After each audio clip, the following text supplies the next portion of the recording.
651 Carpets Plus Studios, vocal maintenance week for the host. It's Nordo in for PA.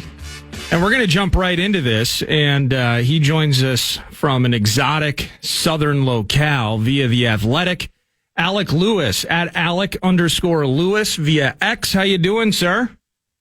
I'm good, Nordo. No, I'm sure it's really nice when you get a guest who wants to talk way earlier than you expect. It really makes the show so much easier. So I'm sincerely apologetic about that. But yeah, the exotic southern location, there are a lot of those. So yeah, leave it up to the imaginative mind to figure out. But thanks for having me. Yeah, where in the world is Alec Lewis? And never overthink that, by the way. We're just happy that you had some time for us in one way or another. And it's really important, too, because I was talking about this a bit yesterday, Alec. Tons of Vikings things to get into, but I was getting a ton of spam calls during the week of the 4th of July. And I knew that you were enjoying the wedding of one of your many friends. And I kept getting spam calls, and they were collect calls from a correctional facility in Alabama. So part of this actually is proof of life and or proof of freedom, because I was kind of worried. I wasn't interested in taking said collect call, but I was worried maybe you'd found yourself in the Hooskow at some point. Yeah, I mean, no. I guess I shouldn't say yeah. No, the answer would be no. No, I didn't, and I don't think. You wouldn't be the first. I mean, I definitely wouldn't call PA if I was in that situation, though he probably would. He would do whatever it would take, or at least show whatever he could to help me out. But no, it's been pretty smooth, relaxful, peaceful Southern hospitality for the last couple of weeks. Just haven't really been doing much.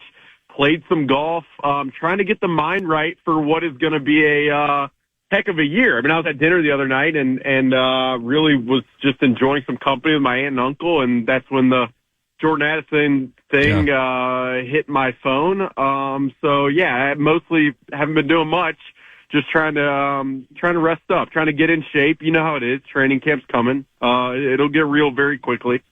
Yeah, 10 days from today, the first practice lifts off. A week from Saturday. Meat Sauce, myself, will be doing a Saturday show out there. We'll be definitely calling on you, not collect. We'll just send a text. And and I'll be honest, if I was in jail, and there's no disrespect here either, you probably would not be my first call either. Although I know that you would certainly help if called upon. But hey, whatever you need. Yeah, whatever you need, honestly. So 10 days from camp, Alec, the problem at hand is the last couple of weeks, and you mentioned it, what the news that hit your phone over the weekend, and this is just a week removed from real tragedy, death that affected and hit close to home for the Vikings fans as Kyrie Jackson and two of his high school teammates, Isaiah Hazel, Anthony Litton, that they passed away in that car accident. Now you have the Jordan Addison news, so what's the balancing act for you as you've been all over, both the tragedy that happened in Maryland and then the news that took place out from the West Coast? You balance, you have to cover that so closely, but in the same way you mentioned, you are ramping up for actual football talkers. Where's your head at with Jordan Addison and those off-field things? Yeah, I mean, I guess I just say it's find the facts. Right now, it's just stick to what we know, what I know. I mean, that's just how I operate in terms of I don't need to really provide much conjecture or opinion or whatever. That's for fans, that's for the people in charge. But for me specifically, it's pretty obvious that after last year, and Jordan Addison drove 140 miles an hour in a 55 mile an hour speed limit, in a purple Lamborghini. And then this year, I mean, I go back to at that time, I remember I was in Jacksonville working on a story, and he put out a statement pretty immediately through the Vikings about that. And I believe in that statement, he said, this won't happen again. I'll learn from the mistakes. And then to hear on Sunday that the previous Friday night, he had been arrested on suspicion of DUI, in California, I thought immediately about that statement, and I thought about just some of he was not suspended last year.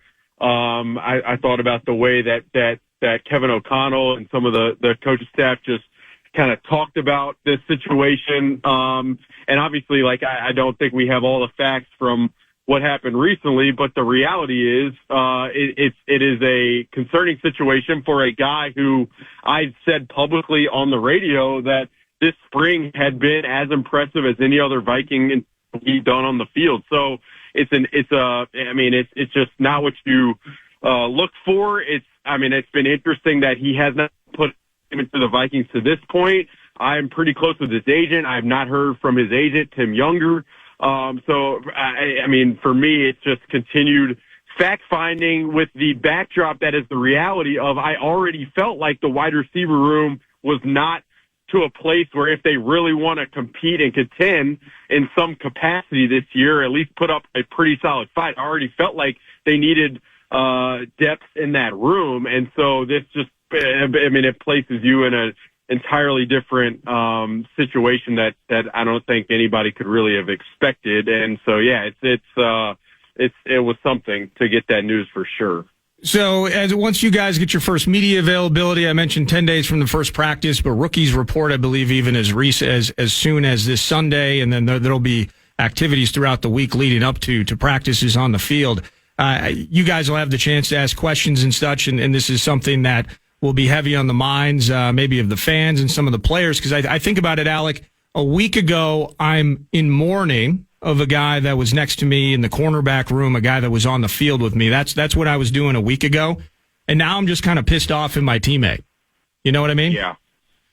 Yeah. I mean, look, like, it's one of those things too, where I don't know, like I've written so much about Justin Jefferson in terms of like off the field. You just haven't had to worry about just the work ethic or any of that. And so, you think about the leadership, like I think I said when we spoke right after, Kyrie Jackson's passing, that I just felt like it was really essential that this team had the leadership that it does with guys like Harrison Smith, Josh Metellus. But I mean, even with that leadership, something like this happens. And I don't want it to be missed as well that you had an offensive coordinator last year arrested for a DUI, and ultimately that was pleaded down. But it's something that, to me, it will have to be addressed. And Kevin O'Connell, who is, I think it's pretty clear at this point that he's very pro player.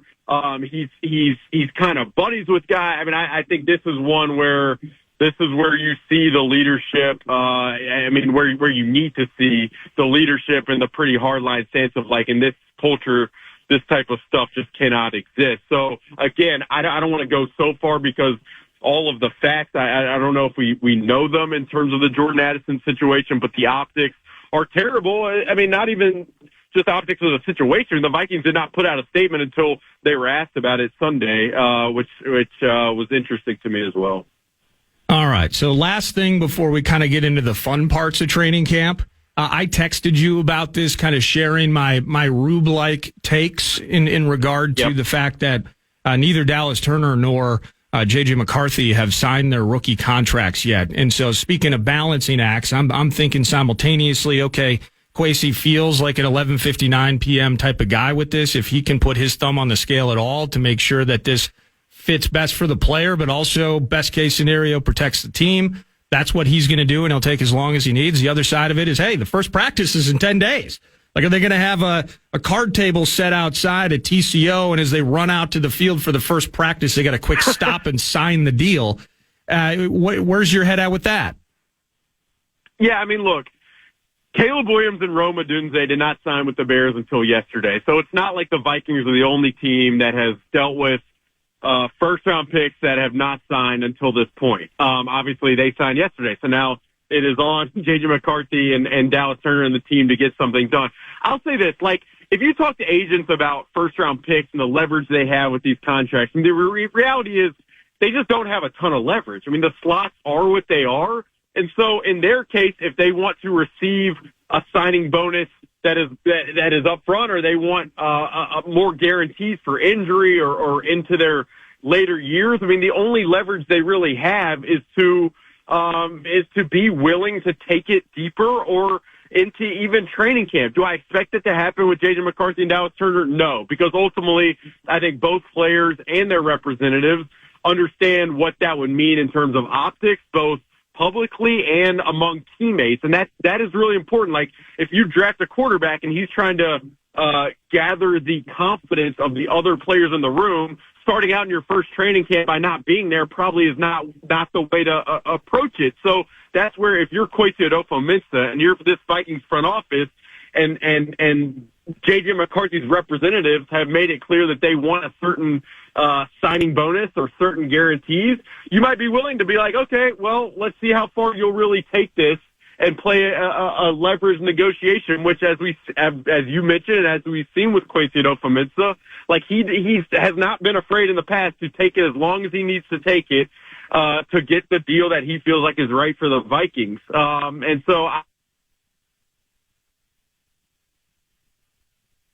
expect to happen. I just don't think it's worth freaking out over, even though I understand that Vikings fans are often anxious and concerned and worried, and they have a right to be. So that's what I say about that. Well, you know what? I have to take some blame for that. You know what? On behalf of Rube Nation and the fan base, Alec, I'm saying that it's my fault, that it's 9 to Noon's fault that they're anxious about it. You know why they're anxious? Is because I'm anxious, Alec, because I am an adult child and I can't help myself. So I appreciate when we have the opportunity for level-headed thinking as it pertains to our favorite football team. That's why we bring you in the mix. It's not just the laughter.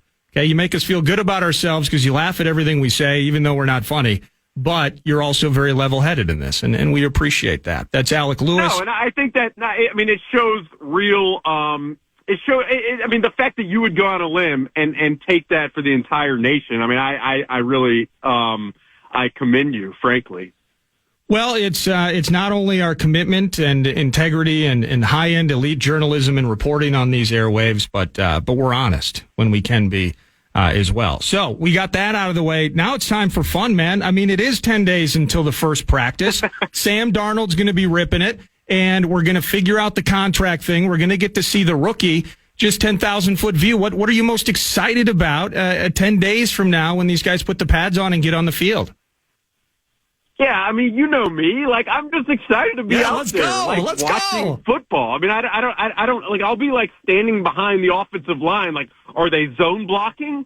Are they pulling? I'll be. You know how I am. It's a kid in a candy store just watching the most probably benign, just not interesting random practice field stuff that they show us. But no, all seriousness, It's a very interesting time. I have right now at The Athletic a survey where I add one of the questions, what are fans' expectations for this year? And I laid it out, and it was do you expect them to make the playoffs? Do you expect them to hover around 6.5 wins, which is where Vegas has them at? It feels like I don't know if this is right or wrong. Just from my perception, it feels like in some ways it is a transition year, bridging you from the kind of maybe above average to mediocrity to the hope that this year can bridge the Vikings to great to being great, and that's what it feels like. But I am interested in all of the minor minutia.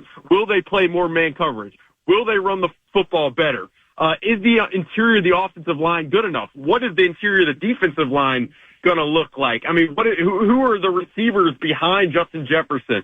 Is Robert Tonyan as good as he looked in the spring? All these little ridiculous, maybe uninteresting national NFL talkers, are fascinating to me, and I can't wait to just talk about it and kind of have my head swimming in it every day for the next 7 months.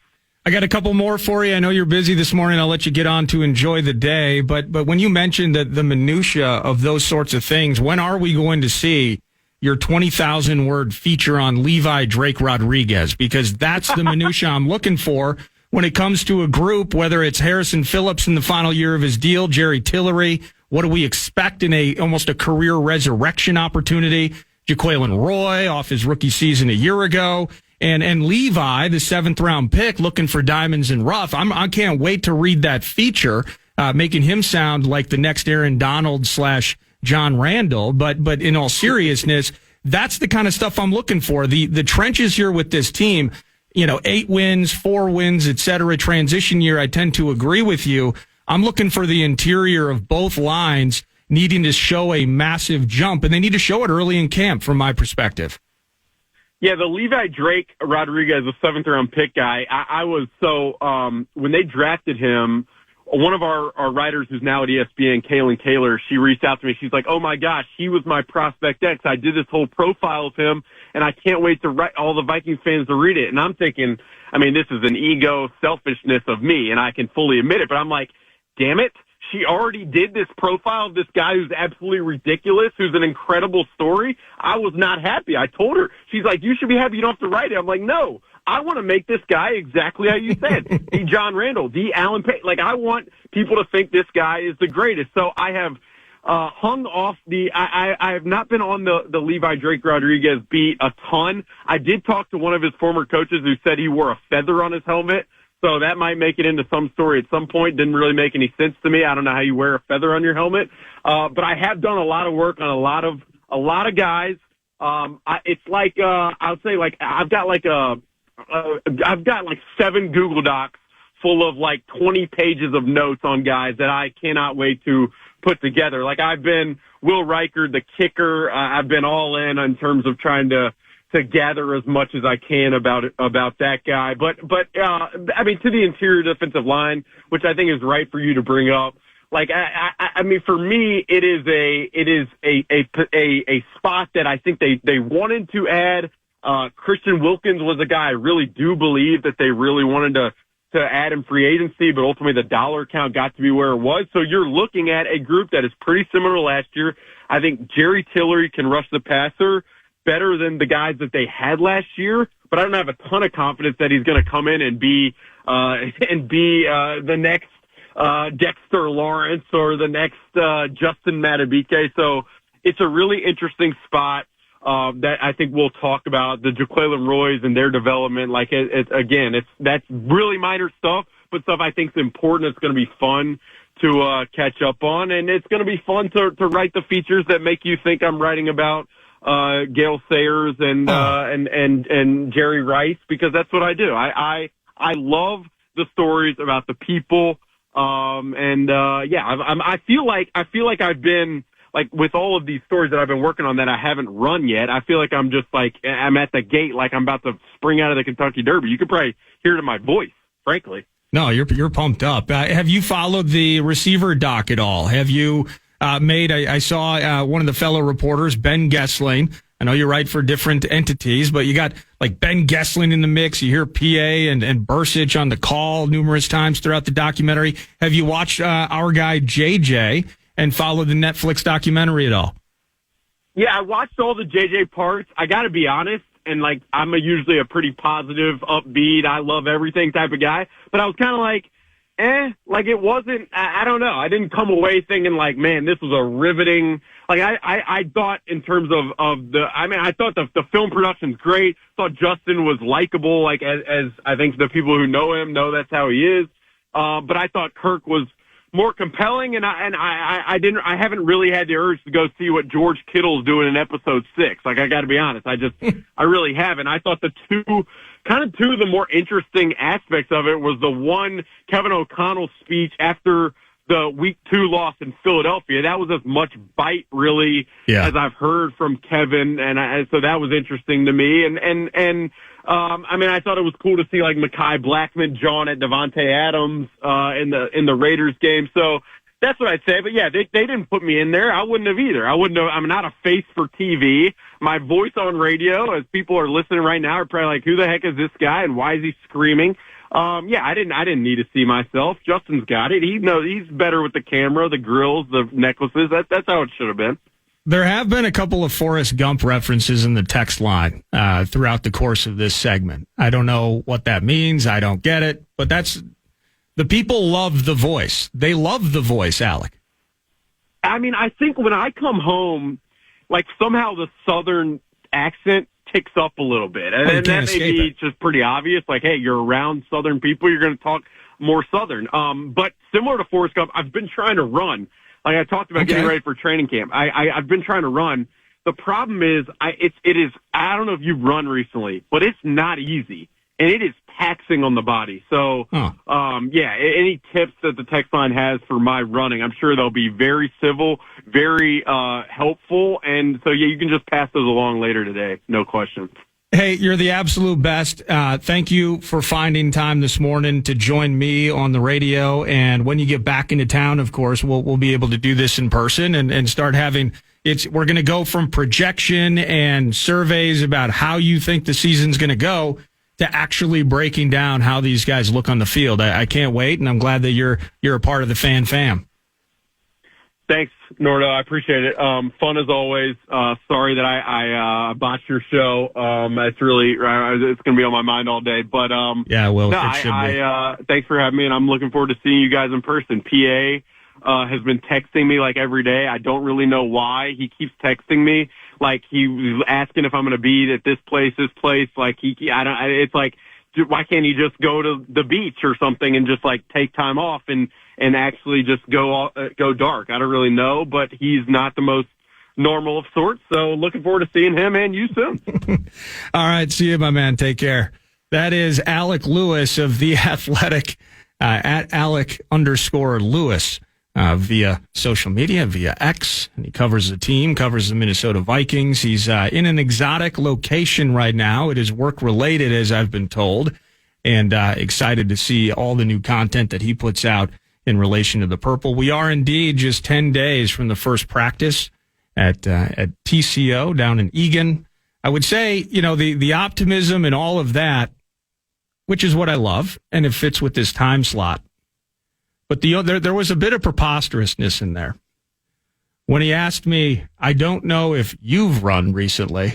I always love that one. Yeah, that's tough.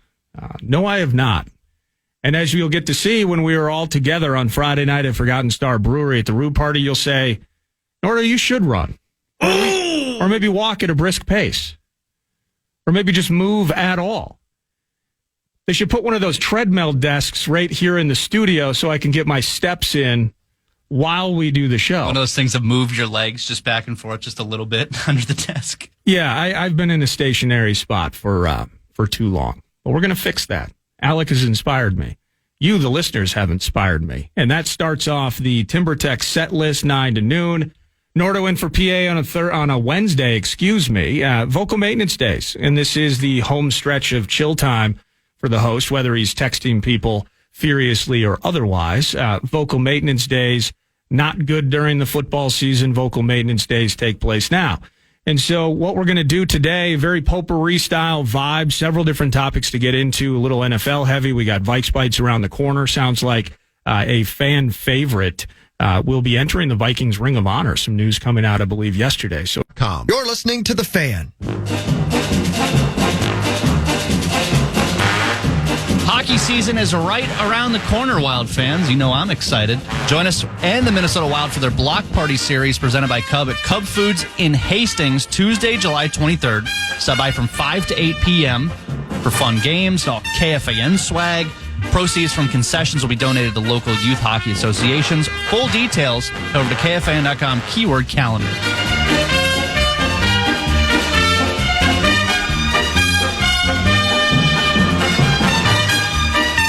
Vikes Bites! Vikes Bites! Welcome back, 9 to noon. Vikes Bites is always presented by Thousand Hills Lifetime Grazed Grass-Fed Beef. ThousandHillsLifetimeGrazed.com. You can shop for beef products on the website. A box of meat will show up at your doorstep. The Clearwater, Minnesota company. You can also find them at Coburn's and your local co-op locations. I love Lifetime Grazed. I've smoked some of their stuff. They got brats and dogs that are pre-cooked. They got this barbecue beef, barbecue chicken, barbecue pork, as well. That's really good. Stuff your fridge with it. I encourage you to do so. They support local athletes, and we love all of that. Vikes Bites, we also love Vikes Bites! Vikes Bites! You're getting better at that. Oh, thanks. I still like having this in the Vikes Bites! just in case. Have the official. People I wonder if people turn the station when they hear that. Because even I, and partially it's Vikes Bites. It's my own issue. I don't really particularly enjoy my own voice. I don't like hearing myself. So I generally don't have my headphones on very loud when we're discussing things on the radio. I would turn the channel if I heard myself doing that. So, Vikes Bites. Vikes Bites. Where are we headed first? Let's head to the Ring of Honor. The 28th player inducted, Bobby Bryant.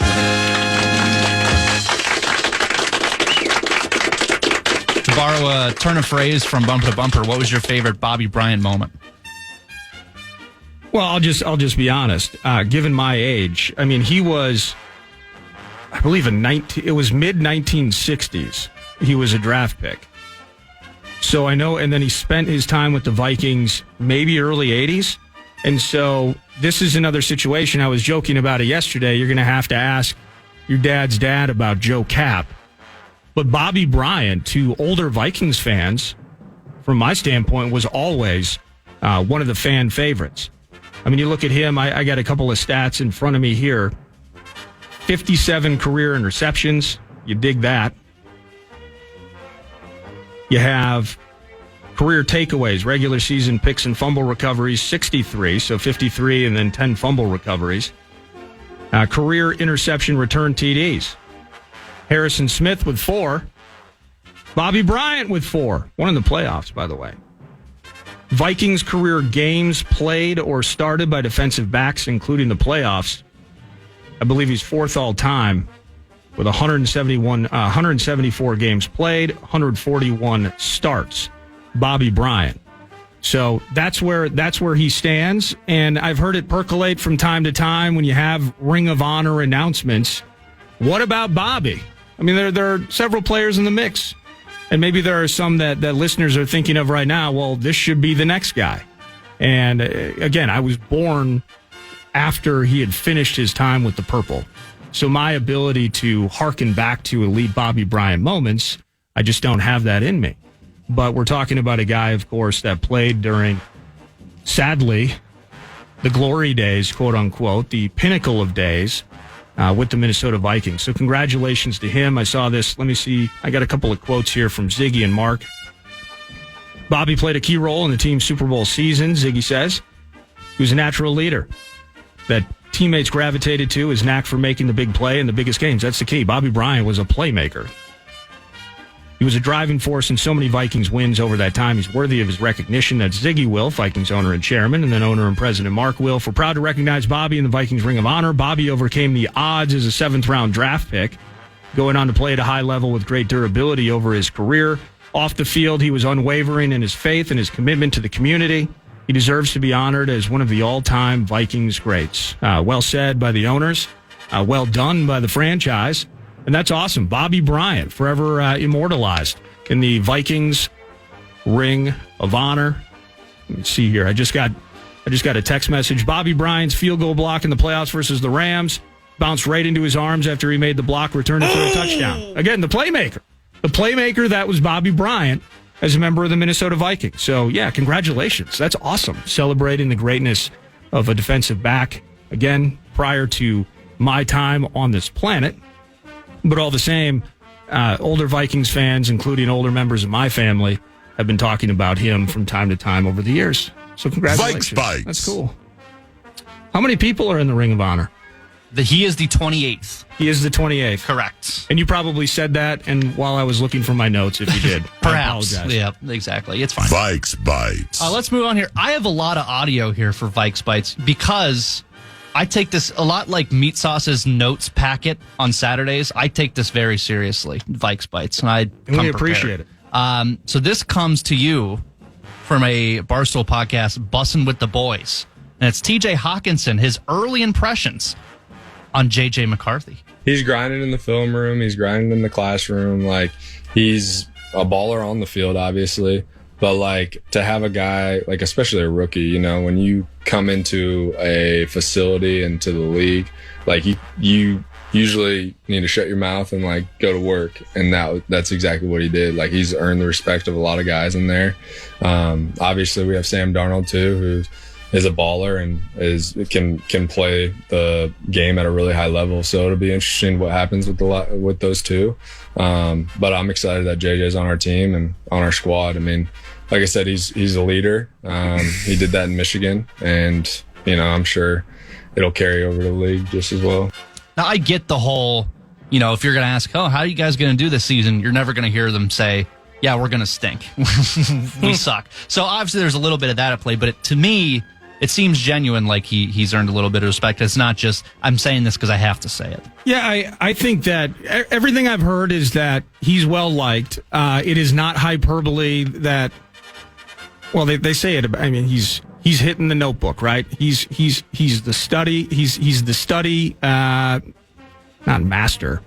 But I guess to now stumble over myself and get back on my feet here, the fact is he's doing all of the work that TJ Hawkinson is talking about. That's everything that I heard. He's incredibly likable. But it still goes into, and when you heard, because Justin Jefferson spent some time with Rich Eisen during the premiere of the Netflix documentary, and you listen to kind of how he talked about JJ, it is in that vein that hell of a ton of success when you were in Michigan. You win the national title. It's all good. Played for Harbaugh. It's great. Big smile, big arm, big potential. But I could still feel, and maybe it's unintentional, so I'm reading too deeply into it, you could still feel the reservation of, the kid's 21, man. Like, I don't know what the expectations are. There is a reason that we have Sam Darnold here. And while that potential, in the same way later on, just kind of recapping, Wolves Summer League, and as you've heard, 9 to noon, I even gave you homework yesterday. I don't know if you watched yesterday's game against the Sixers, and I picked the wrong one to tell people to watch. It wasn't great yesterday. No. There was no doubt. But the idea that Rob Dillingham has a higher ceiling in the NBA overall than Terrence Shannon Jr., but Terrence Shannon Jr. is better and ready right now to be physical with NBA caliber bodies. That's how I was leveling out what you're going to see from the two rookies the Wolves drafted. I do feel in a lot of ways, just reading through how things are said and the way that he is presented and portrayed by Justin Jefferson. We've heard the head coach talking about him. We've heard Wes Phillips earlier in the summer talking about him. We've now heard TJ Hawkinson. That's kind of the way that this is feeling for me. So it kind of goes back to, again, that conversation yesterday. Is it a disappointment if the 10th overall selection doesn't start the season? This being J.J. McCarthy, of course. And the comments that Randy Moss made. He's got to be out there. In my day, he's got to be out there. Except, minus the whole 1999 thing where we drafted Dante Culpepper and Jeff George started. We waited until 2000 before we could first get our roll on with Mr. Culpepper. 41 donut, and the rest is history. But the way I disagreed with Randy Moss's comments on he's got to be out there is, if we're talking about Dallas Turner, absolutely. But the quarterback spot for me is different. Love the way things that work. You love the way things worked out for you guys across the border in Green Bay. The ability to sit, the ability to learn, the ability to grow. If you had put Jordan Love out there minute one, the trajectory and the arc of what that looked like could be vastly different. There's a chance Jordan Love is not being talked about in getting a massive contract extension.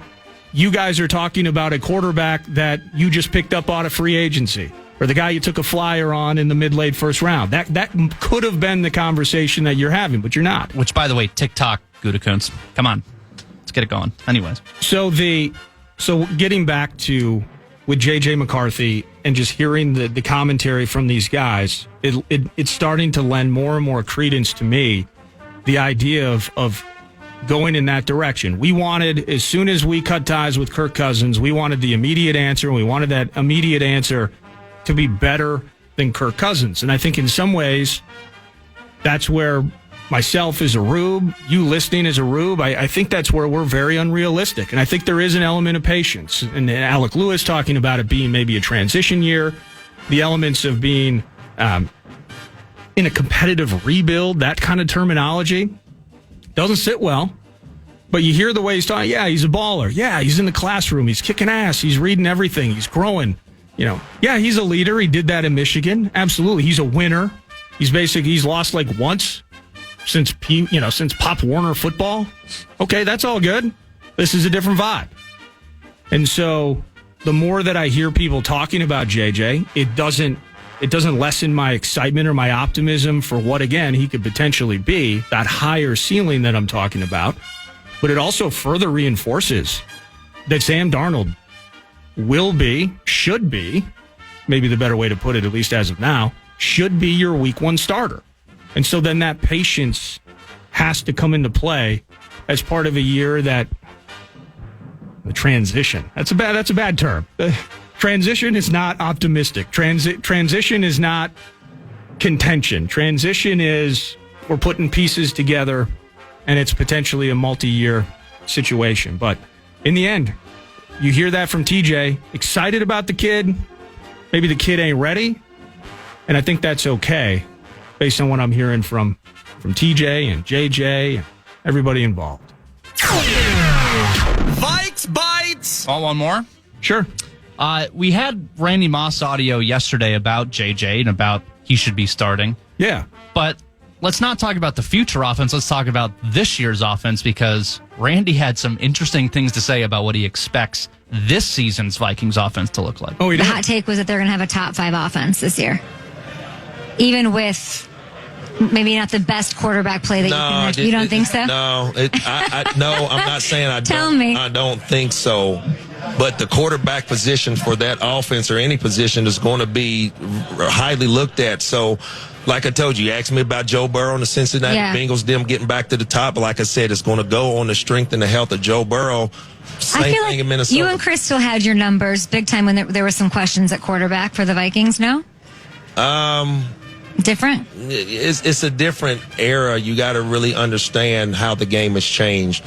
If they still had to be honest with you, if Kevin O'Connell is able to scheme up some runs to be able to take some pressure off whoever, Sam Darnold, this young whoever he has, I think the passing game is going to be elite. But if you don't have a running game, and the running game has changed, a respectable running game that the defense will respect to open up the whole offense. So there you have it. Aaron Jones, you're our only hope, according to Randy Moss. I have a hard time. I disagreed with kind of the layout on the 10th overall pick bit. Got to start right away. This makes sense. You put this draft equity into him. He's got to go right away. Got to go. Yeah, he's absolutely correct. And you know what we'll do? We'll pause. Couple of text messages. We can continue this conversation non-Vikes Bites style. Thank you, Thousand Hills, by the way, for bringing you Vikes Bites. But that is when you're looking forward 10 days until the first Vikings training camp practice. Happy Fran Tarkenton Day, by the way. There weren't as many interesting notes on the jersey number 10. It's HOF. I think there's one guy that played one game, so it didn't require a lot of research. There wasn't a lot of interesting stuff. It's HOF. Happy HOF Day. Good day to talk about Bobby Bryant going into the Ring of Honor, one of his old teammates. When we return, though, the things that you're looking forward to, mentioning the trenches with Alec Lewis, both offensively and defensively, left guard spot still not completely figured out. Is Blake Brandel going to be the left guard? Is Ed Ingram in trouble on the right side? Is Dalton Reisner guaranteed to start? Those sorts of questions, they're valid. And part of those questions goes into how the heck can this team materially change their run game philosophy to actually make defenses respect it? Respect, I think, is a good word that Randy used there with, I think that was Kay Adams, right? Up and Adams? Yep. Okay, perfect. Thank you, Kay. Thank you, Randy. Thank you for listening to 9 to Noon. Some Vikings conversation around the corner. A reminder, Dan Hayes of The Athletic will join us at 11. But it's a Wednesday. It's 9 to noon. It's sunny outside. Everybody feeling good? Thanks for hanging out with us on The Fan.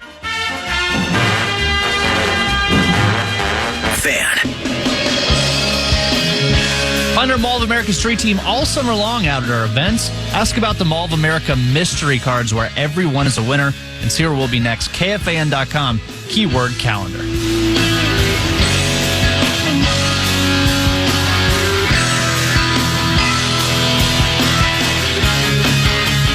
Some text messages. Tim in Rochester chimes in regard to Bobby Bryant. Old guy here. He couldn't tackle. Oh. Oh, my gosh. There's some Bobby Bryant hate in the mix. I wasn't aware that it was such a controversial topic. We were cowards on Monday, but we stand tall today. Mike in New Richmond. Nordo, I'm 56, growing up in the 70s playing ball in the yard. I was either Paul Krause or Bobby Bryant. Well deserved. Mike in New Richmond. Tom and KC. Nate Allen, actually. You got the Covenant cleanup. I know you want to play it. So just it's a Covenant cleanup. We say stupid things all of the time. It's a Covenant cleanup, according to you. An unforgivable crime. Covenant cleanup. Sponsored by nobody. I don't remember the stupid song that I was covering. I don't either. Parodying. Did you see how fast I just jumped out of my chair to play that? You love it. That's the best. Me and Sauce and Robbie listen to that all the time. It's brilliant. So we do have a Covenant cleanup. Nate Allen actually blocked that field goal from the title game versus the Rams, but Bryant did run it back. One of my all-time great memories. Foreman, Chuck, Miami's finest. Foreman also had a monster game that day. So did Wally Hilgenberg. Hoping to provide memories in 2024 so that years from now we can harken back and think about our version. Maybe it's Cam Bynum instead of Bobby Bryant. To the comments from Randy Moss last segment, and this is real cursory. Under KOC's tenure, now just 2 seasons. It's a short body of work, but enough. The trend is the team can't run the ball. And in 2022, the team totaled over the course of time, they were 28th in attempts, 404, 1,660-some yards. The 18 touchdowns, we like the 18 rushing touchdowns, 4.1 a carry. Save for that touchdown number, ranked 28th in attempts, 27th in yards, 26th in yards per attempt. And the numbers aren't much different. In 2023, they were 28th in attempts, 29th in yards, just over 1,500 total rushing yards, and 24th in yards per attempt at 4. So across the board into 2023, they got a little bit worse, even than they did in 2022. Digging deep in terms of run philosophy, Adrian Peterson had a lot of, you just put him up 7 yards back on a dot, you hand it off to him and just get out of the way and let violence ensue. Then Dalvin Cook comes into the mix, more of his own opportunities. He's a little more patient, but he's gonna jump cut. He's gonna move. Play action really coming to fruition with Kirk Cousins during his time here. And whether it was Kevin Stefanski, it was Gary Kubiak, the run game certainly a massive part of it. And that's what brought you to love Dalvin Cook during his best years here. And even years like 2020, not best years for anything in sports or beyond, really. But you're watching him score 4 against Brett's favorite team at Lambeau. You're seeing the total yards from scrimmage, making those catches go for extra yards. He was in that 2,000-yard range in total yards from scrimmage. You love seeing those sorts of numbers and all those touchdowns. The respect thing for me is truly the problem that exists with Kevin O'Connell's offense. And that's why it's not to the degree of the hope scale of a Sam Darnold, hoping that he can resurrect his career here. With Aaron Jones, for me, it's please just stay healthy. If he stays healthy, Aaron Jones still has gas in the tank and he's ready to ride. Love that.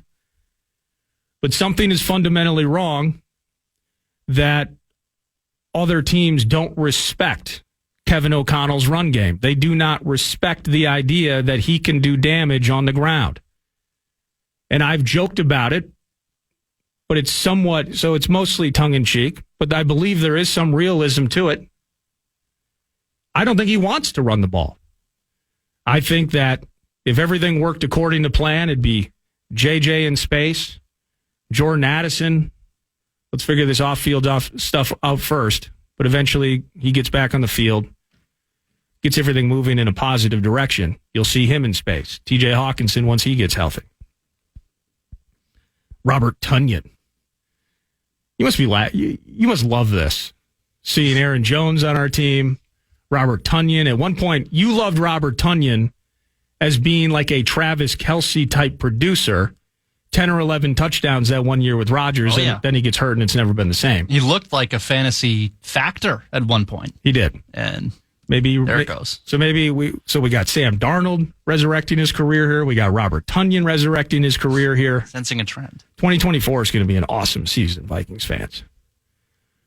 Other simple cursory things, though, when I look at it, is Dalvin Cook fell off. Get that, right? And it became very popular. All right, Alexander Mattison, we're ready to roll with him. Best of luck to Dalvin. You saw his production or lack thereof with the Jets. Dalvin's career, he's cooked. He's washed. He's washed. But in 2022, his 1,173 rushing yards, that wasn't washed. I think he was still 6th or 7th in rushing in the NFL. So massive lion's share. Next highest rushing yard total was Madison with 283. Dalvin got loose. He hit home runs. 81 yards against the Bills, 53 against the Miami Dolphins. He had the catch and run for 64 yards, we'll call it, against the Colts in that historic comeback. The home runs were still there. But other simple things to look at the degradation, the grand decline, and ultimately the impotence of this rushing attack is a team that in 2022, Dalvin Cook was washed, but we were 8th in the league in red zone percentage. 62%, 62.5. Let's be specific. In 2023, they were 28th, 47%. The ability to score touchdowns in the red zone, the ability at some point just to hand it off to a guy and allow him to get over the finish line. 18 rushing touchdowns in 2022, 7 in 2023. So how many times last year did you watch inside the 5 where, again, guy that wants to pass in the first freaking place, he's happy to do it, but did he have an alternative? Could we make one freaking yard? Our third and short statistics are appalling. Running the ball. So Randy's dead on. Could this be? And even in 2022, you're 13-4. You're loving everything. Is it flash in the pan? Man, we might be on to something with this offense. We might be on to something with Kevin O'Connell. Absolutely, we could be. But we can't run short yardage. We got tush pushes. We got Brandon Powell trying to push Kirk Cousins over the line at Cincy. Ridiculous moments because of our inability to extend drives in 3rd and short, our inability to run the ball into the end zone, leading us to 50-50 jump balls and fades. Our inability to run the ball is absolutely the A and probably B topic with this offense. And I know quarterback's in there. I get it. I know. But no matter what Sam Darnold is able to accomplish, I'm just hoping, in addition to raising the rookie, a lot on the coach's plate into the 3rd year here, raising the rookie, getting Sam Darnold into the mix to be competent and even remotely autonomous as the leader of this offense into week 1 and hopefully beyond.